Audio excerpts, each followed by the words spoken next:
Y ahora pasamos a hablar de otro de los grandes temas de esta pandemia, que son las vacunas, porque al final son la gran esperanza, ¿no? Todo el mundo las está esperando, diciendo que nos permitirán volver a la normalidad verdadera, pero lo que está claro, y hay muchos expertos, ¿no?, que lo van diciendo, que el final de esta pandemia no será abrupto de la noche a la mañana, sino que llegaremos paulatinamente a lo que antes era nuestra normalidad, ¿no?, nuestra vida del día a día.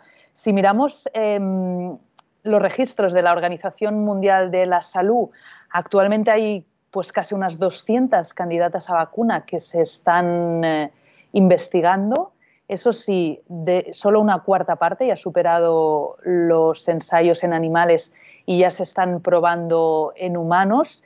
Y como sabéis, estamos en un momento apasionante porque hay más de una vacuna, Pfizer, Moderna, Universidad de Oxford, que ya están terminando esa fase 3 y están dando muchas noticias cada día en prensa. Justamente ayer, ¿no?, Moderna pedía la autorización para su vacuna en Estados Unidos y en Europa. Por lo tanto, vamos a ver cómo evoluciona esta noticia, porque dicen que en 20 días ya estarán vacunando.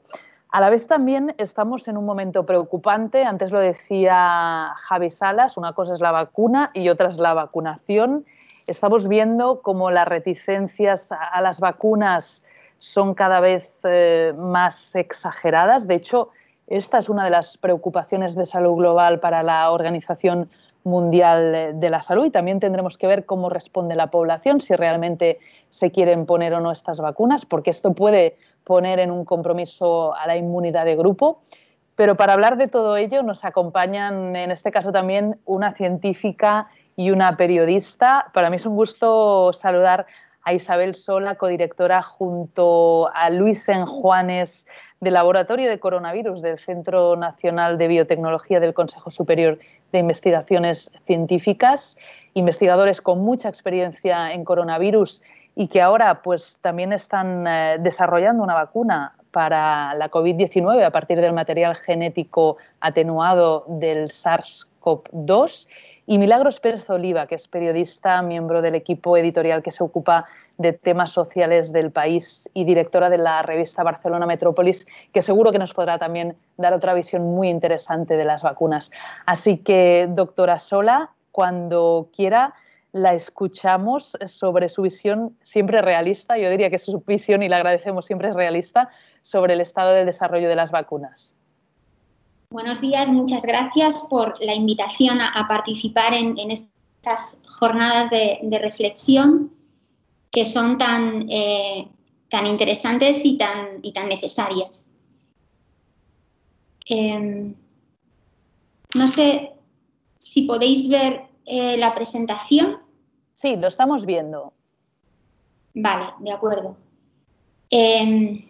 Bueno, el desarrollo de una vacuna frente a un virus nuevo es un desafío completo y afortunadamente para enfrentarnos a él tenemos dos aliados. Por una parte, el conocimiento previo de lo que ha sucedido en desarrollos anteriores, incompletos, pero en los que se ha trabajado frente a otros coronavirus humanos que pueden causar la muerte, como SARS y MERS, así como conocimientos de otros desarrollos de vacunas frente a diferentes virus, y por otra parte disponer de nuevas tecnologías que se están utilizando para estas vacunas. Entre algunas de las cosas que sabíamos respecto a la inmunidad necesaria para generar una protección frente a coronavirus son aspectos generales. Se necesitan una respuesta de anticuerpos neutralizantes frente a la proteína de la espícula de los virus. De ahí que la mayor parte de las vacunas que se estén desarrollando utilizan como antígeno esta proteína S. Se necesita también una respuesta celular para destruir las células que están infectadas y que están produciendo los virus.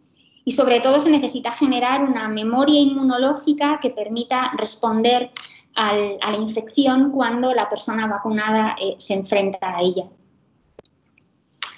En este proceso del desarrollo de las vacunas lo empezamos con este conocimiento previo del que hablaba. Esta es una visión panorámica, como decía Javier, que empieza en el laboratorio con los estudios preclínicos y termina en la calle, en la vacunación de toda la población. Y este es un proceso que normalmente lleva años y que ahora la urgencia nos está llevando a que se esté produciendo más deprisa de lo habitual, lo cual no quiere decir que necesariamente esto tenga que ser con menos garantías de seguridad. En esta primera etapa de los estudios preclínicos es la que, digamos que se nutre de todo lo que ya se conocía de antes, todo lo que se había desarrollado antes, plataformas de vacuna, estrategias de vacuna en las que se había trabajado durante años y que han permitido avanzar rápidamente en esta primera etapa preclínica. Nos hemos encontrado al principio con la dificultad de que no se disponía de modelos animales adecuados en los que estudiar la infección y la enfermedad.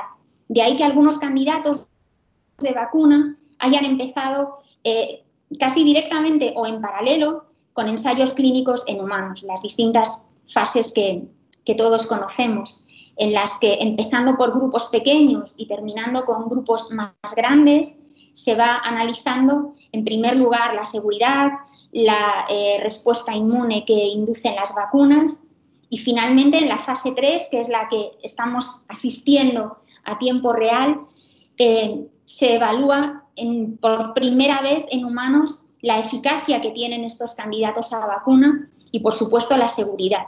Estos son los requisitos inexcusables para que una vacuna sea aprobada para su uso en humano por las agencias reguladoras. Y esto es el mensaje que quizás debemos conservar, que a pesar de que algunas de estas etapas se hayan ido haciendo en paralelo para conseguir responder a la urgencia, las agencias reguladoras que llevan mucho tiempo trabajando y haciéndolo de una forma rigurosa, no van a dar aprobación a un candidato que no demuestre que cumple con la eficacia y la seguridad.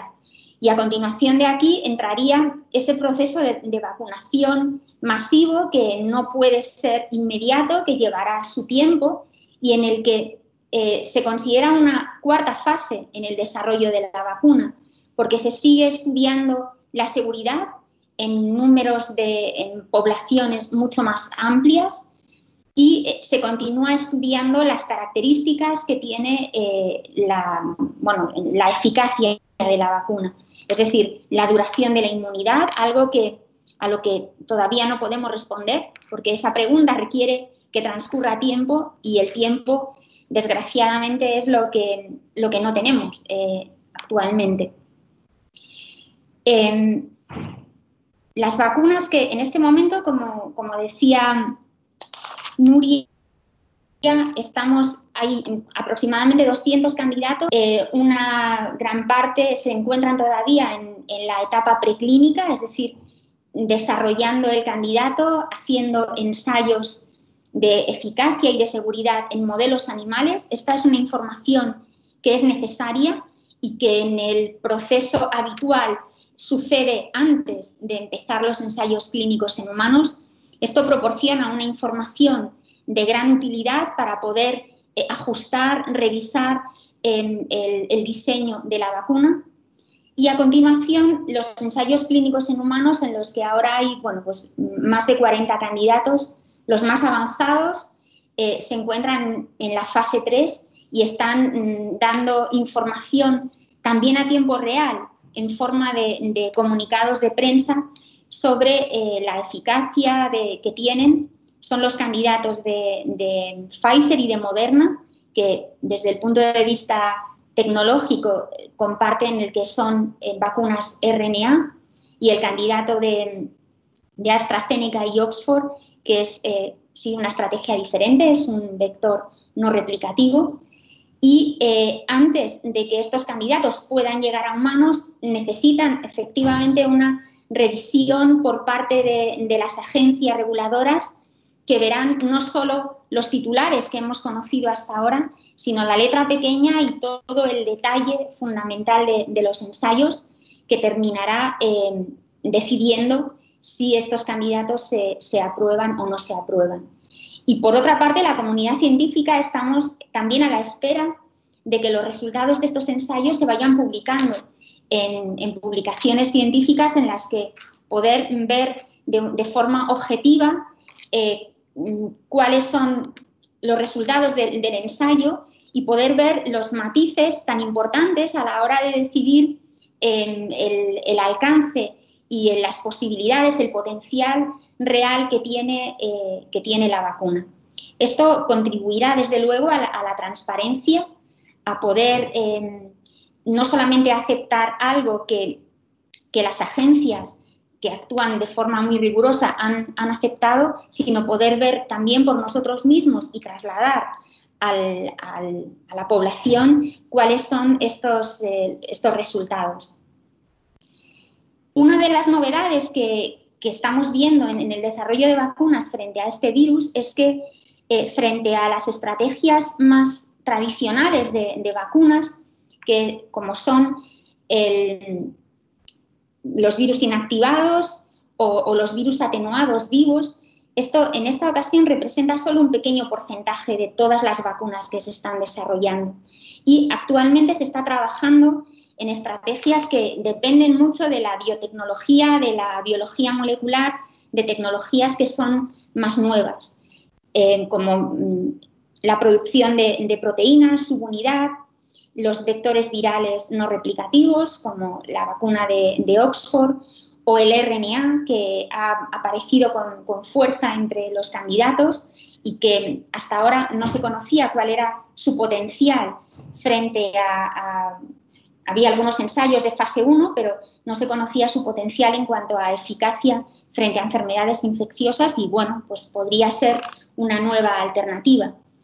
Y he señalado, aquí en rojo aparece un candidato que son los replicones de RNA, que es la estrategia que está desarrollando nuestro laboratorio, el laboratorio de Luis Enjuanes, en el que bueno, también se encuentra Sonia Zúñiga, una científica senior. Simplemente quería dar unas pinceladas que ilustren cómo todo el trabajo previo que incluimos dentro de este apartado de la investigación preclínica nos ha permitido, este es un trabajo que lleva haciéndose en particular en nuestro laboratorio durante más de 30 años, nos ha permitido afrontar el desafío del desarrollo de una vacuna con un gran trabajo anterior que, bueno, pues nos ha definido los pasos a seguir. Y simplemente para definir que nuestro candidato es un candidato RNA, pero a diferencia de otros candidatos RNA, son replicones, es decir, tienen capacidad autorreplicativa, lo que permite aumentar la dosis dentro de la célula y mejorar la eficacia. Y además de tener la proteína S del virus, que es la principal inductora de los anticuerpos neutralizantes, nuestro candidato incluye otros genes, otras proteínas del virus que también están implicadas en inducir una respuesta inmune celular con el objetivo de conseguir una inmunidad más completa y más equilibrada. Esto contribuye a la eficacia, pero para hacerlo seguro hemos tenido que hacer ingeniería en el genoma del virus para eliminar todos aquellos genes que contribuyen, por una parte, a la propagación del virus y, por otra parte, a la virulencia. Y simplemente describir, que veáis las pinceladas de todo el trabajo que se ha hecho antes, demostrar cómo estos replicones que inicialmente se desarrollaron frente a otro coronavirus mortal, frente a MERS, generan dentro de la célula unas estructuras que recuerdan al virus completo, pero que no pueden salir de la célula y que, por lo tanto, son seguras, pero inducen una respuesta muy similar a la que produciría el virus completo.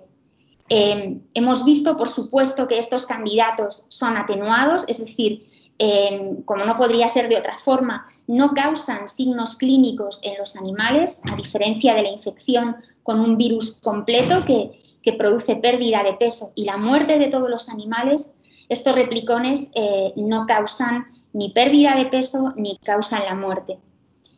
Y hemos demostrado eficacia, es decir, que este candidato a vacuna en modelos animales, en ratones susceptibles a la infección por MERS, protege completamente de los síntomas, es decir, de la pérdida de peso, protege de la muerte, es decir, da una protección completa.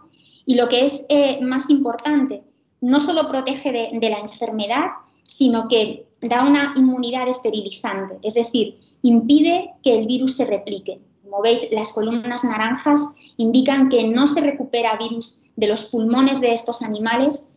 Y esto es importante no solo para dar la idea de que dan una protección completa, sino que impediría la transmisión del virus. Y esto en el conjunto de la pandemia, el que el virus no pueda transmitirse de unas personas a otras, desde luego que es esencial para ver hasta dónde podría llegar el efecto de las vacunas.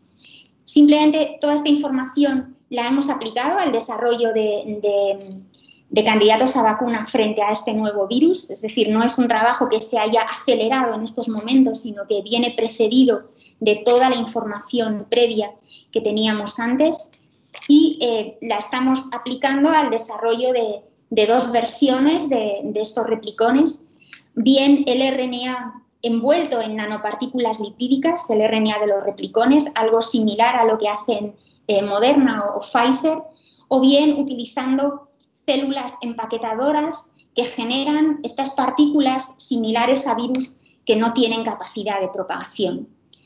Y simplemente para terminar, ¿cuáles son los grandes desafíos a los que se enfrentan todas las vacunas que están en desarrollo? En primer lugar, las vacunas tienen que demostrar eficacia, pero todavía no sabemos hasta dónde llega la eficacia que proporcionan. Es decir, si protegen simplemente de las infecciones más leves o también pueden proteger de la patología severa y de la muerte. Y un paso más allá, si dan inmunidad esterilizante, lo que limitaría la transmisión del virus. No solo protegería a la persona, sino que tendría un efecto en la población.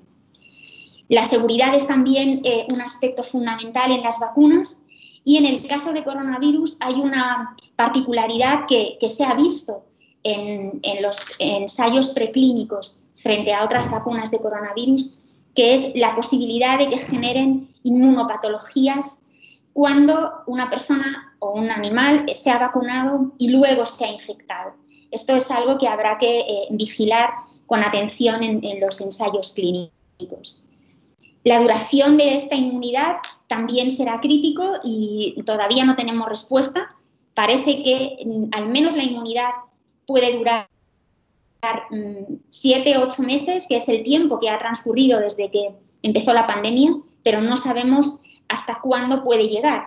Todo esto requiere tiempo y si la inmunidad no es muy duradera, requerirá de revacunaciones. Y algo también fundamental y es el problema de la inmunosenescencia y de que la población de mayor edad, que son los más vulnerables, precisamente son los que normalmente responden peor a las vacunas. Y por tanto también es un aspecto fundamental que se verá en todos los ensayos clínicos en curso si los candidatos que más avanzados están pueden asegurar también que las personas mayores se protegen frente a la vacunación. Y bueno, esto es todo. Simplemente recordar que este es un trabajo en equipo de un grupo que lleva mucho tiempo trabajando en coronavirus, bueno, toda su historia, el grupo creado por Luis Enjuanes y en el que, como decía, está Sonia Zúñiga y un gran equipo de colaboradores durante todo este tiempo. Muchísimas gracias, doctora Isabel Sola, por este resumen, también por citar, ¿no?, todos los desafíos que tienen las vacunas, por poner de manifiesto que incluso también la comunidad científica está esperando ver los resultados de estas vacunas de Moderna, Pfizer, Oxford, publicada en una revista científica para poder analizar todos estos matices que ahora no conocemos, pero que ayer hicieron cerrar las bolsas con un número y unas subidas récord que hacía muchas semanas que no se veían. Es decir, que aquí se juntan muchos aspectos que luego seguro que podremos seguir discutiendo. Antes, pero me gustaría también escuchar a Milagros Pérez Oliva, que es la periodista que nos acompaña en esta sesión. Como decía, ella trabaja en El País, también es directora de la revista Barcelona Metrópolis, y lo que hará será exponer algunos de los errores que se han cometido, ¿no?, en la comunicación de estas vacunas. Milagros, cuando quieras. Gracias, muchas gracias por permitirme participar en este seminario. Espero poder contribuir al debate con algunas reflexiones respecto a cómo se ha ido comunicando todo el tema de las vacunas. En realidad ha sido una información durante toda la primera fase de la pandemia relativamente pacífica desde el punto de vista de la calidad de la información, porque durante mucho tiempo la información sobre las vacunas ha sido ir relatando cómo los diferentes equipos conseguían hacer avances en el conocimiento del virus y cómo conseguían diseñar estrategias distintas para conseguir una vacuna. Pero después del verano todo se ha complicado y todo está siendo muchísimo más azaroso y muchísimo más inquietante. ¿Por qué? Pues básicamente por el tipo de comunicación que se está produciendo en torno a las vacunas. Esto lo hemos seguido en las últimas semanas con mucha intensidad y estamos viendo algunos de los problemas que pueden ser graves para los próximos meses, ¿no? La primera cuestión a decir es que a partir de un momento determinado la información sale de los equipos científicos y pasa a protagonizarlas las empresas que están detrás de los equipos científicos o que promocionan las vacunas. El resultado ha sido, los resultados que se han ido comunicando, se han comunicado, y esto es quizá un aspecto que es bastante novedoso, directamente a la población a través de los medios de comunicación general en notas de empresa, en notas corporativas. No solamente se comunica directamente a los medios, sino que además es solo y exclusivamente con notas redactadas, diseñadas y difundidas por la propia empresa. Y esta no es precisamente la mejor forma de comunicar la ciencia, porque todos sabemos que ya, incluso cuando se siguen todos los mecanismos necesarios, hay problemas si no se siguen los habituales caminos de revisión por pares independientes y publicación en revistas científicas, la cosa se complica mucho desde el punto de vista de la credibilidad. En todo caso, se han presentado como resultados científicos, muchas veces sin distinguir muy claramente si eran definitivos o no,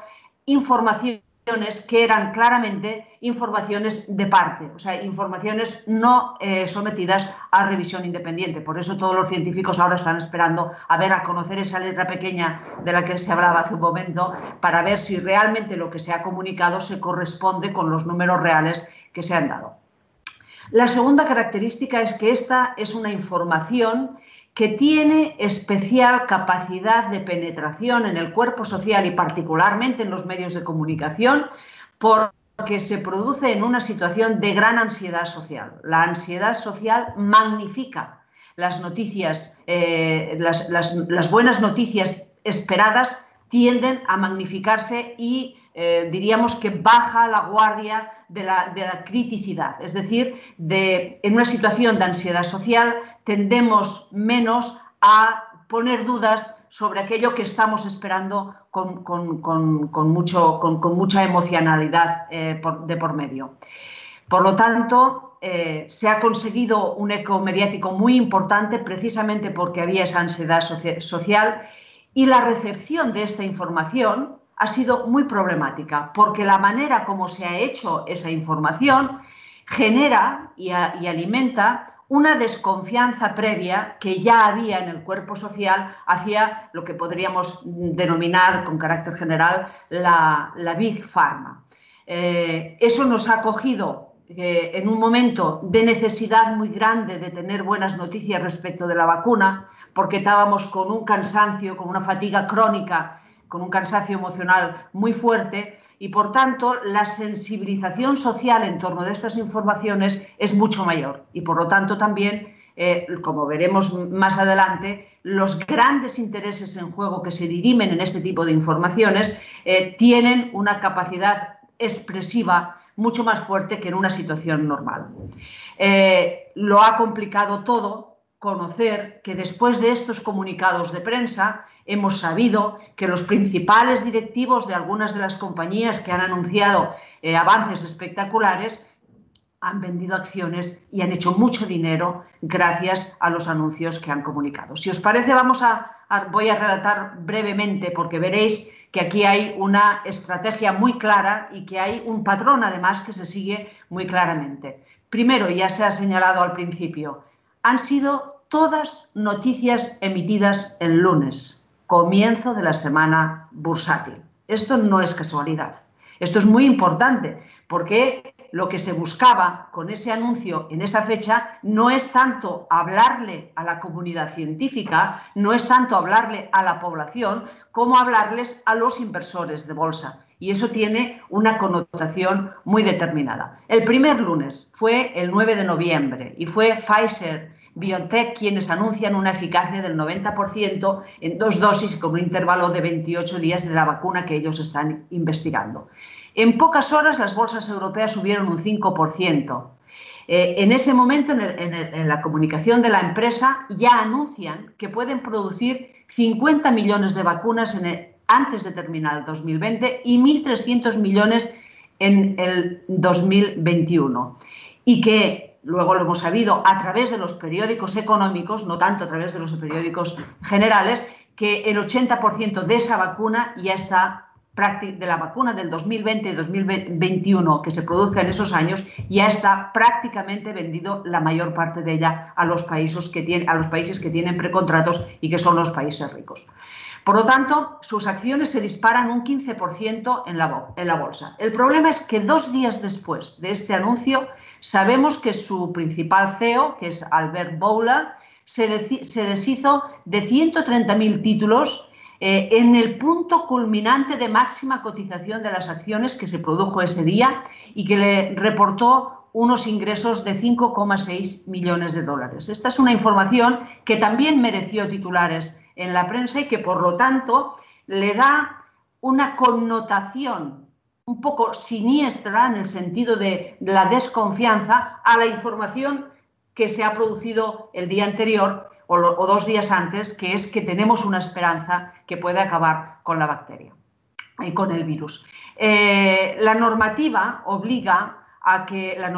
contra el tráfico de influencias obliga a que los accionistas de empresas que se cotizan en bolsa tengan que comunicar con anticipación la fecha en la que van a vender, a partir de la cual pueden vender sus acciones. Hay un intervalo de tiempo. Lo que no dice esta normativa es que luego ellos tienen la capacidad de modular la información necesaria para que en esas fechas que a ellos les interesan las cosas puedan salir bien. Y esta sospecha de que aquí puede haber tráfico o, como mínimo, en la comunicación de la información puede haber intereses particulares muy fuertes, enturbia necesariamente la credibilidad del anuncio sobre la vacuna. Eso no ayuda a generar confianza.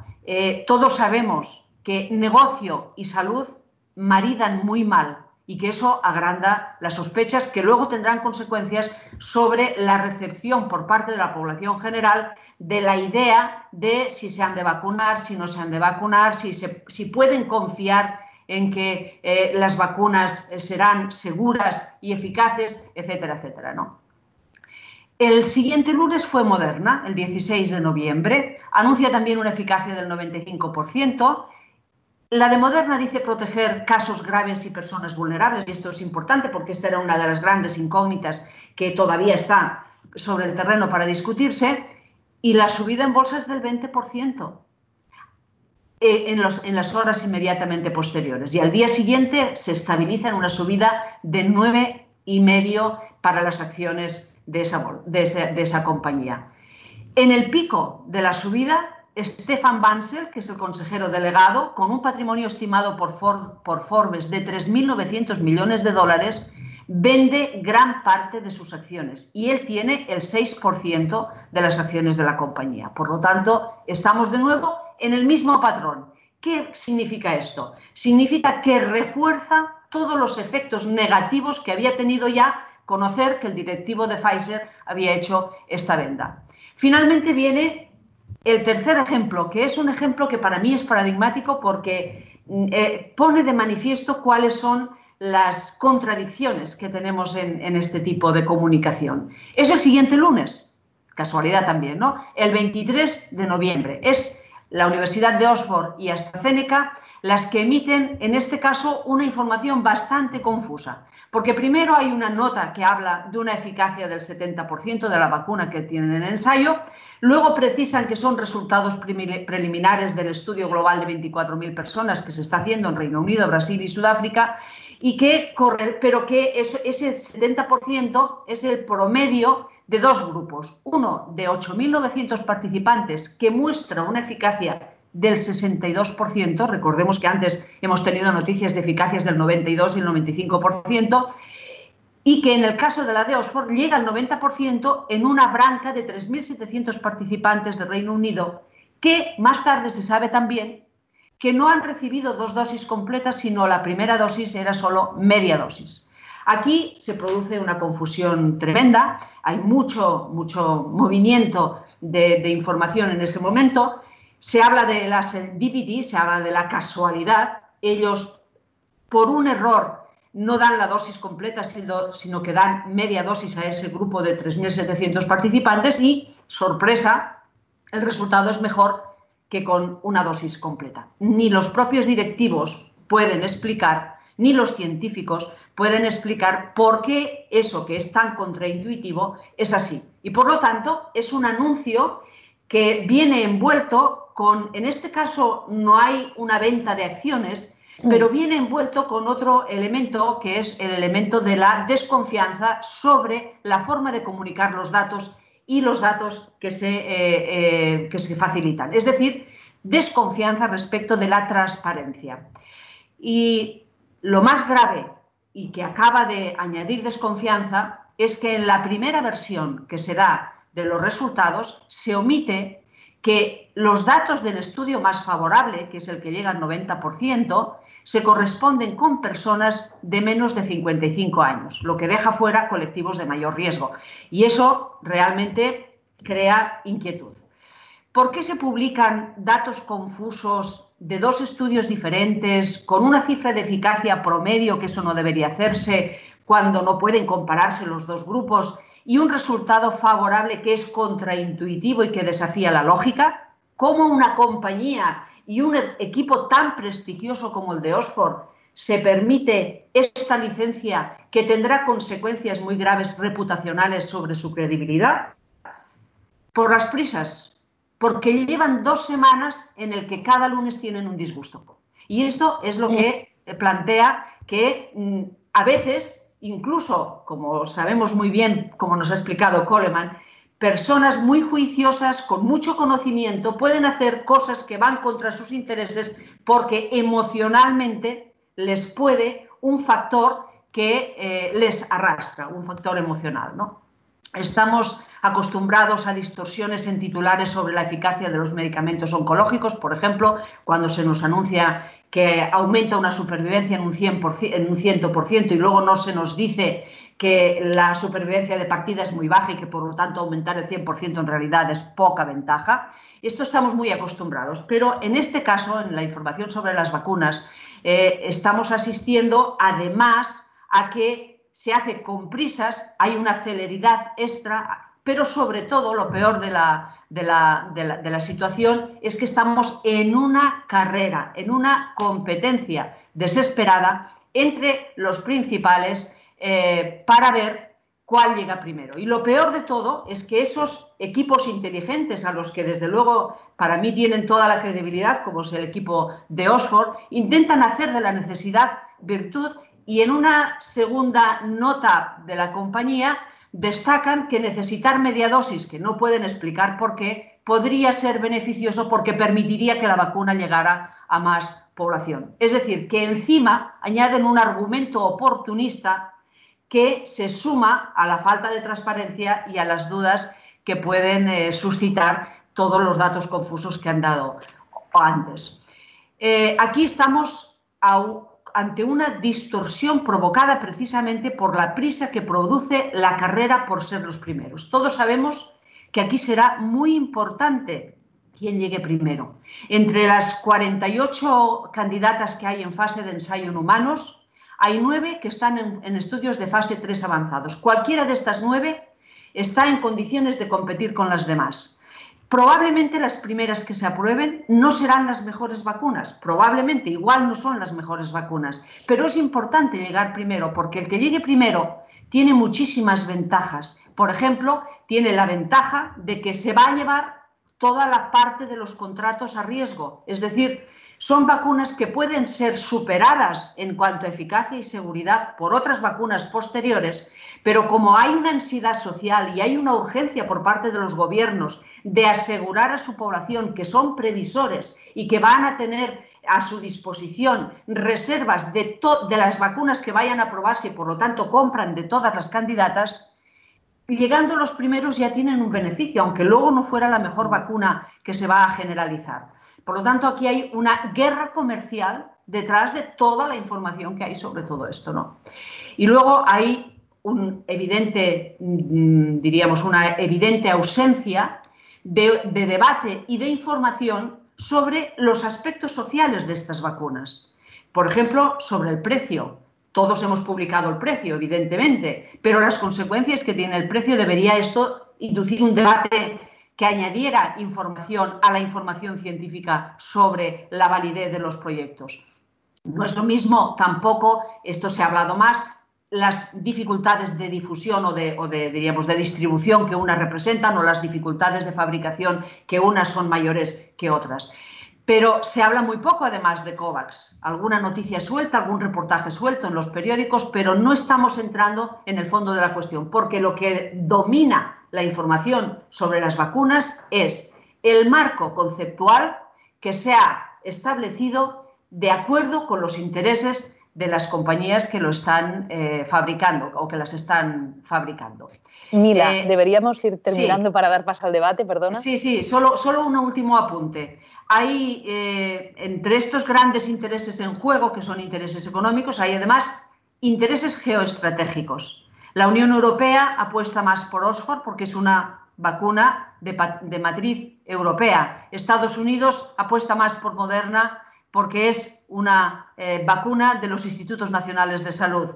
No sabemos nada de China, sabemos muy poco y sabemos poco y mal de las vacunas o de la vacuna de la Sputnik de Rusia. Así que todo está por aclarar, o la mayor parte está por aclarar y habrá que esperar esa letra pequeña para saber a qué atenernos, pero mientras tanto la información vuela y con la información vuelan también los intereses.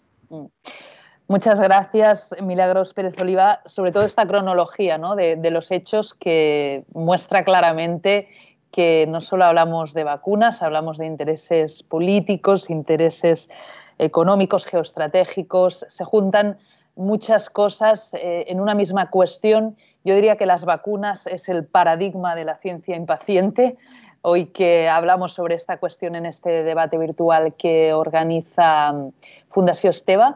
Y a mí me gustaría ir dando paso ya a los discutidores que nos siguen acompañando esta mañana para que puedan intervenir conjuntamente con Isabel Sola del Centro Nacional de Biotecnología y Milagros Pérez Oliva, periodista. Josep Lubera ya ha levantado la mano, sociólogo de la Universidad Autónoma de Madrid, que precisamente pues, ha estudiado mucho esta cuestión desde su disciplina, desde la sociología. Muchas gracias. Las dos ponencias han sido muy interesantes. Yo un comentario breve, sobre todo centrado en la última, la de Milagros, ¿no?, que también me ha parecido súper interesante, y el énfasis claro, ¿no?, en las prisas, en los errores de comunicación y en la existencia de intereses privados, ¿no? Entonces, a mí me suscita muchas cosas lo que ha comentado Milagros relacionado con las investigaciones que hemos hecho en los últimos años, en el que los intereses privados y la confianza son dos cosas claves en en cómo nos relacionamos con la ciencia, en este caso con las vacunas. La confianza es algo que tenemos que cuidar, porque sin confianza no hay colaboración y no vamos a salir de la crisis, y la confianza en las vacunas es algo complejo. El hecho de que hayan intereses privados y errores de comunicación privados, creo que no nos tiene que desviar también la atención de que existen intereses públicos y agentes públicos que también se equivocan, pero también actúan. Y muchas veces igual es tan importante señalar la existencia de esos errores privados como también, yo creo que en general los medios de comunicación yo creo que no ponen el foco suficientemente, desde mi opinión, en las herramientas públicas para el control de esos intereses privados. ¿Cómo se decide que una vacuna va a ser válida o no va a ser válida? No lo deciden en las empresas. Hay unos sistemas que están estresados por las prisas, pero que son muy sólidos, que tienen una larga experiencia en comprobar hasta qué punto pues, las vacunas van a ser válidas, seguras, etc. Entonces, creo que los estados, a pesar de las prisas y los errores, deberían hacer más énfasis en reforzar estos sistemas y la comunicación de estos sistemas, que ya de por sí pues, son importantes.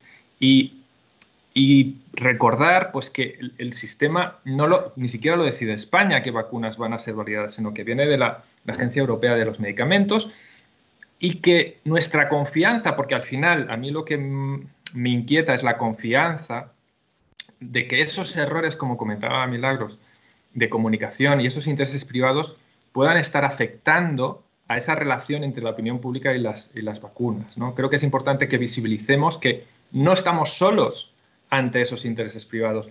A mí, que lo comuniquen el lunes, me parece lógico desde su lógica, porque quieren optimizar sus beneficios. Lo que quiero decir es que es importante visibilizar que hay otras instituciones, hay otros agentes reforzados que van a estar mediando entre esos intereses privados y nosotros.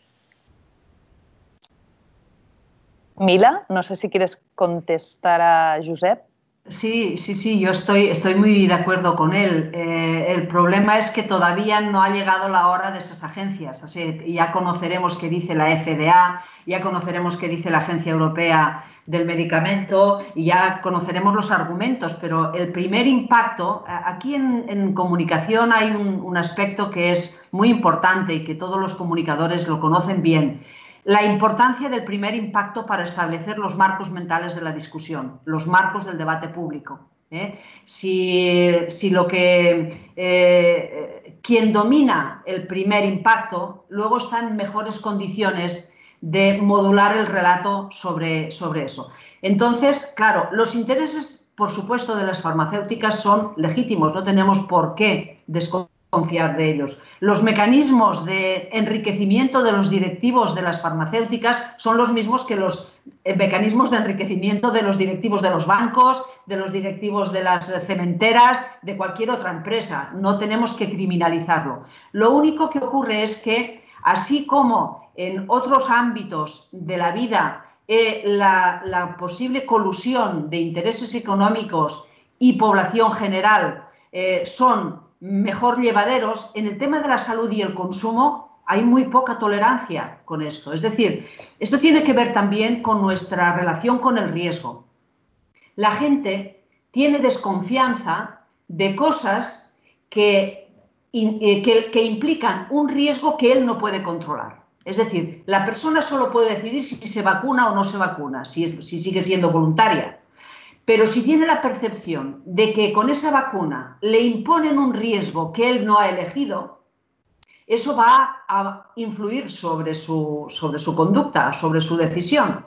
Por lo tanto, es muy importante esta primera comunicación, porque una parte de la idea que la gente se hace sobre las nuevas vacunas no vendrá cuando la Agencia Europea del Medicamento haga sus grandes memorándums de por qué ha elegido una vacuna y por qué la prueba, si la prueba por emergencia o no la prueba por emergencia. Vendrá de las primeras noticias que recibe. Y estas primeras noticias que ha recibido le reconfirman en su idea de que y es una idea muy difusa últimamente, en los últimos años ha tenido mucha difusión, sobre todo en las redes sociales, de que la comunicación de la empresa farmacéutica no es fiable. Es decir, que llueve sobre mojado.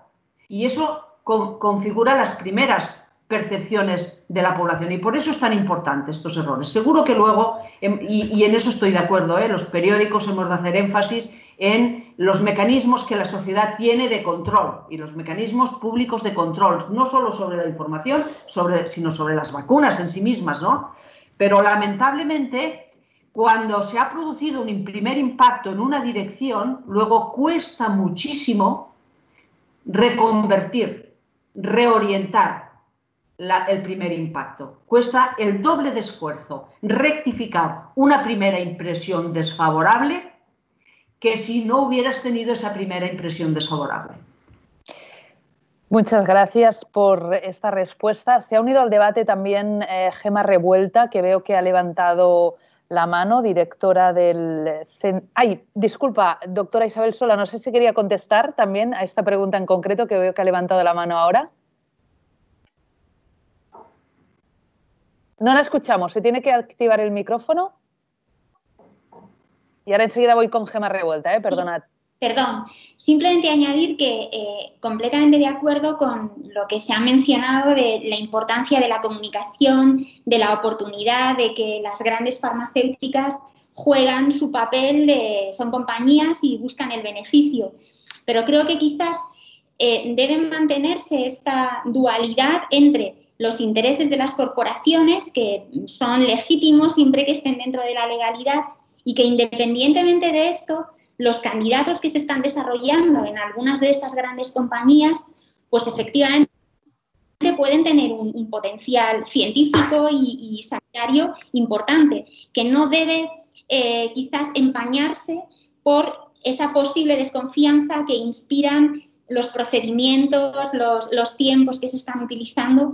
De momento, sus comunicaciones son prometedoras, a la espera de que tengamos toda la información completa. Pero no podemos pensar que la calidad científica o el potencial sanitario que van a tener, pues que quede empañado por este otro aspecto que es inseparable, que es el del comportamiento de las compañías, cómo están comunicando la información. Estupendo. Gracias y disculpa que no había visto la mano levantada. Ahora sí, desde la dirección del Centro de Estudios de Ciencia, Comunicación y Sociedad de la Universidad Pompeu Fabra, Gemma Revuelta, cuando quieras. Vale, se me está yendo. Supongo que se me ve. Perfecto. Vale, perfecto. Bueno, pues nada, buenos días. Muchísimas gracias a las dos ponentes que han sido, bueno, muy sintéticas y nos han llevado a mucha reflexión. Yo querría aquí introducir un poco, hacer una reflexión sobre la responsabilidad de todos los actores que han intervenido en la comunicación de las vacunas. No solamente la industria, sino también, evidentemente, los comunicadores, periodistas, más todos los comunicadores que están en redes, etcétera, más la propia administración. Entonces, cuando hablamos de comunicación de vacunas, no solamente deberíamos exigir veracidad y rigor, que obviamente eso en periodismo médico y en todo lo que es la cuestión científica nos enseñan y nosotros enseñamos a los futuros comunicadores que es muy importante el peer review y las publicaciones, y ahora de repente nos han cambiado todas las normas porque se puede comunicar algo que está en un preprint y se puede comunicar algo que ni siquiera está en el preprint pero que está anunciado en una nota de prensa y eso ya es válido para comunicarlo al público. Esa parte de veracidad que estaba muy asociada a la investigación científica tal cual se ha hecho hasta ahora, de repente se están cambiando un poco las reglas del juego y estamos como entrando en un nuevo paradigma que diría Kuhn, ¿no? No sabemos muy bien qué es lo que está pasando, pero estamos en un mundo evidentemente nuevo. Por otra parte está la cuestión de la transparencia que se ha comentado aquí.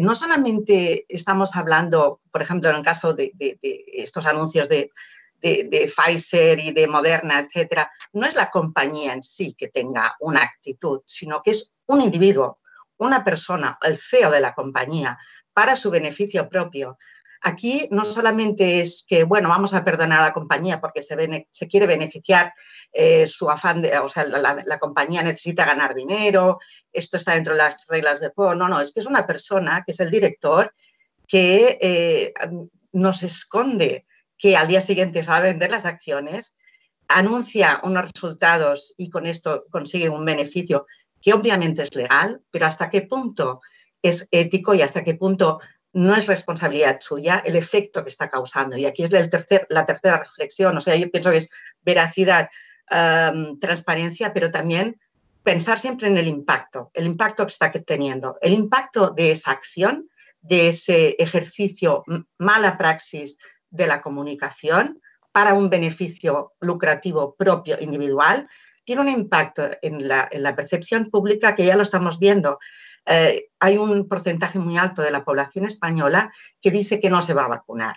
Ese porcentaje tan alto es algo rarísimo en España, porque España precisamente es uno de los países que tiene un porcentaje de vacunación más alto del mundo. No es Reino Unido, o sea, está muy claro que esto es causa-consecuencia. Aquí hay cosas que se están viendo que no son transparentes, que son opacas, que hay un beneficio de una persona justo después de haber anunciado, que al día siguiente está la otra compañía, que a la otra semana vuelve la otra que además ha ocultado unos datos. Es verdad que hay más transparencia que nunca porque estamos todo el mundo detrás y se está comunicando mucho, pero a la vez no se está diciendo todo, y esas cosas que se esconden y que luego nos enteramos son cosas muy dramáticas y con unas consecuencias muy fuertes sobre esa opinión. Entonces, bueno, podemos preocuparnos todo lo que queramos para saber si la vacuna se conserva o no a menos 80 grados o ricemos el rizo de la comunicación, preguntemos cada día cuándo, etcétera, etcétera, pero si luego tenemos las vacunas y la gente no va a quererse vacunar, que es lo que en principio están diciendo, por un impacto de una comunicación mal hecha, ahí hay algo muy grave que tenemos que reflexionar entre todos. Y finalmente el papel también ya de la administración. Si una vez se comunica este resultado a base de nota de prensa, sin mucho más, simplemente la nota de prensa, y al día siguiente la administración pública nos anuncia que ya tienen los planes de vacunación, que ya están trabajando en ello, que etcétera, etcétera, y ya nos van poniendo fechas, pues también esto, al final es normal que el ciudadano tenga sus desconfianzas, y yo creo que ahí también es responsabilidad de industria, comunicadores y administración, y cada uno por su parte. Gemma, pues muchas gracias por tu reflexión, que incluye aspectos tan importantes, ¿no?, como ahora los comentabas, la transparencia, la veracidad, el impacto en la percepción del público. Antes de dar paso a los comentarios de la doctora Isabel Sola y de Milagros Pérez Oliva, me gustaría escuchar, porque hacía tiempo que tenía la mano levantada, Margarita del Val, viróloga del Centro de Biología Molecular Severo Ochoa, y posteriormente a Javier Salas desde El País. Doctora del Val, cuando quiera. Hola, ¿qué tal? Bueno, yo quería hacer un par de comentarios. Uno de ellos es sobre cómo nos llevan la atención hacia como decía Milagros, cómo nos ponen el marco de hacia dónde enfocar la atención, y realmente nos están quitando la atención de un montón de cosas positivas que sin embargo no están tanto en los medios de comunicación porque nos han llevado hacia otro lado. Una de las cosas que decías era COVAX. Deberíamos, por ejemplo, hacer mucho más énfasis en cuántas dosis tiene comprometidas COVAX, cómo esto va a llegar a todos los países del mundo, cómo eso es lo que hay que apoyar, más que cada gobierno tenga una cantidad tremenda y que pueda tener incluso un exceso, etcétera. Pero, por ejemplo, COVAX es una de las noticias positivas. Otras de las noticias positivas que hay es que se están teniendo detalles de seguridad antes, más sólidos, claramente más sólidos que los que se están teniendo de eficacia por la propia naturaleza de cómo son siempre los ensayos clínicos con vacunas, incluso ahora. Entonces, esto sobre la seguridad de las vacunas, que fue un día entre medias, no fue un lunes, pero que lo comunicó Pfizer, creo que fue un miércoles, entre medias, pues también es una cosa que ha pasado mucho más desapercibida y que, sin embargo, está esa sensación de que, bueno, la gente no se quiere vacunar con algo que efectivamente no es tangible todavía, lógicamente. Y decir otra cosa positiva, la actitud real de los españoles a las vacunas lo está poniendo como termómetro muy claro la campaña de vacunación de la gripe. O sea que cuando esto sea una vacuna tangible, volveremos un poco a ver qué es lo que es y cuando veamos cómo está funcionando, en caso de que funcione, pues entonces ya veremos, ya juzgaremos sobre hechos, ¿no? Y ahora mismo pues estamos como muy despistados con esto. Hay una parte positiva que ha comentado Gemma sobre la transparencia, que yo la comento un poco también de los datos de las empresas. Igual que en estos comunicados de prensa hay muy poca transparencia y se dicen muy pocas cosas y nos gustaría saber más, incluso de lo que se ve. Yo tengo incluso muchas más dudas de lo que he expresado en público respecto a la bondad de estos números tan altos, y no solo los números, sino de todo lo que, simplemente lo que está en sus comunicados de prensa. Pero la transparencia nos dice que ellos han publicado los protocolos de sus ensayos clínicos y sabemos exactamente qué objetivos se han puesto con estos ensayos clínicos. Entonces, cuando miras los objetivos que se han puesto con los ensayos clínicos, tú puedes saber qué tipo de población tienen, quiénes son los voluntarios que han reclutado, de qué edad, de qué grupos de riesgo. Y ahí empieza un poco también el problema, porque precisamente con esta transparencia es cuando te das cuenta que los objetivos para estos primeros comunicados de prensa que están haciendo, para estas peticiones de emergencia, son tan limitados que claro que uno tiene éxito con unos objetivos muy limitados. Entonces eso también tiene un punto de preocupación. Por un lado, la parte positiva de la transparencia, pero por otro lado, cuando lo ves de verdad, dices, caramba, que esto sí que es una carrera unos contra otros y no una carrera contra el virus, como decíamos al principio, ¿no? O sea, se está enturbiando claramente el tema de las vacunas y se está liando con un poco con lo que decía yo antes de vamos a dar esperanzas positivas a la gente y, bueno, estamos en un terreno muy resbaladizo, es preocupante. Uh-huh. Pues muchísimas gracias, Margarita del Val, por su intervención. También Javier Salas quería intervenir y posteriormente Magí Ferrer, que la ha acompañado también en la sesión. Javi. Sí, una cosita muy breve, que justo lo ha apuntado ahora Margarita, el hecho de que la mayoría de las encuestas que tenemos sobre los recelos, los que son recelos y los que se negarían a vacunarse, la mayoría son previas a todos estos anuncios que hemos tenido. Digamos, antes de verlas materializarse un poco, ¿no? Convertirse en algo tangible las vacunas, y yo tengo mucho interés en ver cómo serán los estudios, las encuestas que salgan, los sondeos que salgan en estas próximas semanas, ¿no? Digamos, cuando hemos asistido a toda esta carrera, hemos visto que, digamos, que las vacunas se materializan, porque una cosa es lo que digo en abstracto, qué es lo que haría, me desconfío un poco en abstracto, pero cuando ya las cosas empiezan a ser tangibles, no sé si cambiará mucho la percepción de la gente. Esto supongo que, seguro, Josep tiene mucho más que aportar, pero creo que puede cambiar un poco el panorama, ¿no? El hecho de que ya estén encima de la mesa los fármacos y no sea simplemente hablar en abstracto si me la pondría o no. Uh-huh. Estupendo. Y Magí Ferrer, desde el Hospital Germans Trias y Pujol, también quería hacer una intervención. Sí, únicamente lo que decía Margarita del tema de la seguridad, ¿no? Que tampoco se olvida un poco y bueno, y hay que mirarlo, ¿no? Y recordar que, por ejemplo, la vacuna de AstraZeneca fue la que tuvo el problema de las mielitis, ¿no? Y ahora viene con estas doble dosis, ¿no? Pues bueno, es una forma de preocupación. Esto se parece olvidado, pero bueno, es un motivo de preocupación también. Pues muchísimas gracias por todas estas intervenciones, que me gustaría que tanto Isabel Sola como Milagros Pérez Oliva, que protagonizaban esta sesión sobre vacunas, pudiesen recoger también con una reflexión final antes de ir a la pausa. Isabel. Sí, simplemente en estos momentos se habla de las dudas que tiene todavía la población para decidir si va a aceptar o no que se recibir la vacuna. Y me parece que son dudas razonables, porque en este momento todavía no tenemos ningún dato firme, objetivo, de cómo funcionan. Es decir, si han demostrado todos los candidatos que están tan avanzados, que han demostrado eficacia, seguridad, en qué grupos de población lo han demostrado, qué es lo que podemos esperar de ellas, de qué nos va a proteger, y hasta que no tengamos esa información, pues creer a ciegas que la vacuna va a ser mágica y nos va a proteger, pues no es, desde luego no hay evidencia.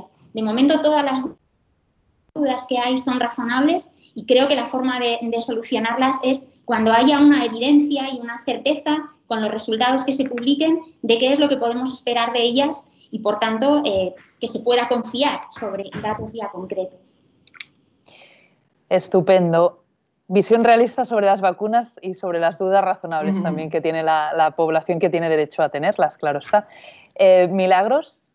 Sí, bueno, yo creo que tenemos que hacer énfasis en dos aspectos. Uno, que desde los medios de comunicación podemos hacer mucho por dar contexto a estas informaciones. Es decir, que cuando nosotros estamos obligados de alguna manera a seguir esa cadencia programada por la comunicación de las propias empresas. Obviamente, si Pfizer sale un lunes a anunciar esa eficacia, no podemos ocultar esta información y además la hemos probablemente de darle titulares grandes de portada, pero podemos contextualizar la información y decir que los datos que hay todavía no son, ya lo hacemos muchos medios, pero hay que hacer más énfasis en este. El otro aspecto que creo que es muy importante, porque eso aumenta la credibilidad de nuestros lectores, de la gente que nos lee, es que hemos de dar el contexto y explicarlo nosotros. Lo que ha dicho la profesora Solá, ¿no? La mayoría de estos anuncios son preliminares, y decir que son preliminares y que hay que esperar para confirmarlos, porque a veces comunicar certezas cuando hay indicios de que es una comunicación voluntarista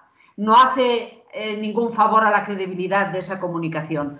Y luego es que es verdad que hay una cadencia en la comunicación y nosotros tenemos que salirnos de la programación. Es decir, nosotros tenemos que hablar de las vacunas cuando creamos que tenemos que hablar de las vacunas, no con esta cadencia programada. Porque es verdad que, por ejemplo, cuando ahora recordaba que Pfizer comunicó los datos de seguridad un miércoles, efectivamente, fue el miércoles de la semana siguiente porque había salido Moderna diciendo que también tenía una vacuna del 90% de efectividad. Y entonces el miércoles sale Pfizer dando un dato más que seguro que ya tenía unos días antes. Pero como ellos ya saben que eso va a ir así, cada lunes va a haber algo, pues hasta ellos mismos se contraprograman, os dais cuenta, ¿no? Entonces nosotros ahí somos prisioneros de un calendario, los medios de comunicación, pero hemos de ser conscientes de que nos toman como rehenes de ese calendario y lo que tenemos que hacer es, yo creo, los medios de comunicación tener nuestra